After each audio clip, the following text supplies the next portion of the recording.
Have you ever wondered why there are so many children's book authors and illustrators all in the greater Springfield area, from the generation of the Eric Carls and the Jane Yolans and the Norton Justers to younger children's book author and illustrators like Mo Willems and Jarrett Krasaska, Tony Dieter-Lizzie, and so many more? I like to call it the Dr. Seuss tractor beam. Dr. Seuss was born in Springfield in the Forrest Park area, and many of you may have seen the Dr. Seuss sculptures that exist at the Springfield Museums. Well, now in that same complex, there is the first and only in the entire world Dr. Seuss Museum, and it's right down the way from the sculptures that have been here for the last 15 years. I'm with the museum's president, Kay Simpson. How did those sculptures influence this brand new museum? We opened the sculpture garden in June of 2002, and we found that it was an instantaneous hit with our audience, and in fact, it really grew our audience. We estimate that 3 million people from all over the country have come to Springfield specifically to see the sculpture garden. And they love the sculptures when they're here.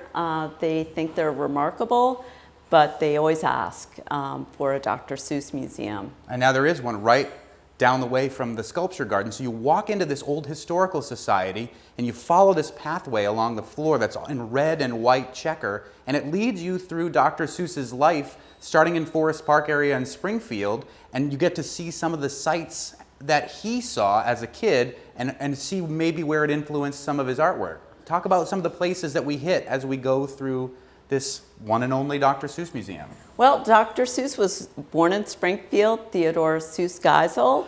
He grew up in the Forest Park section of the city. It's an area that's very close to Forest Park and the city zoo. And so these were influences that had a huge impact on his young life.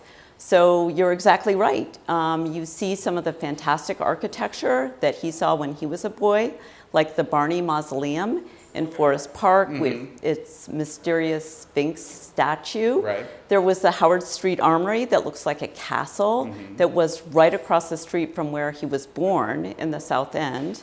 You also see a recreation of the zoo at Forest Park. Of course, he wrote a book, If I Ran the Zoo, and we think that that is really based on the zoo that his father, as superintendent of parks, ran. So his father did run a zoo. So his father ran a zoo. Yes, exactly. This zoo right here in Springfield.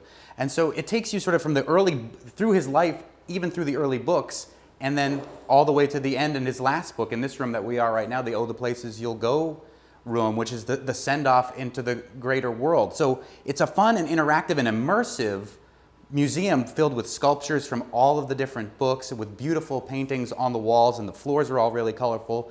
And that's kind of more geared for the kid or the kid at heart to get ensconced and become part of the books. But there's also a more traditional museum-y element to the amazing world of Dr. Seuss Museum here at the Springfield Museums, right?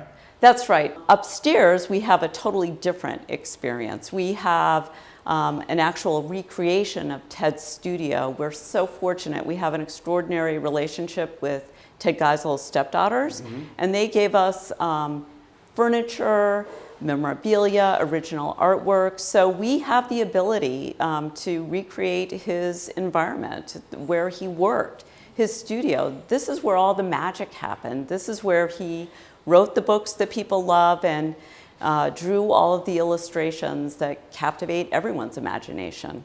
You have Ted's bow tie collection, Dr. Seuss's bow tie collection. They wouldn't let me try any of them on.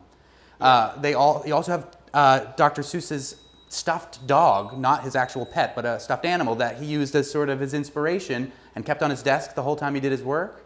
Yes, Theophrastus is what he called this little stuffed toy animal, and he did have it when he was a child, and he kept it throughout his adult life, and then he gave it to his stepdaughter, who gave it to the museums. It's the one and only Dr. Seuss Museum in the world. It's right where Dr. Seuss was born, in Springfield.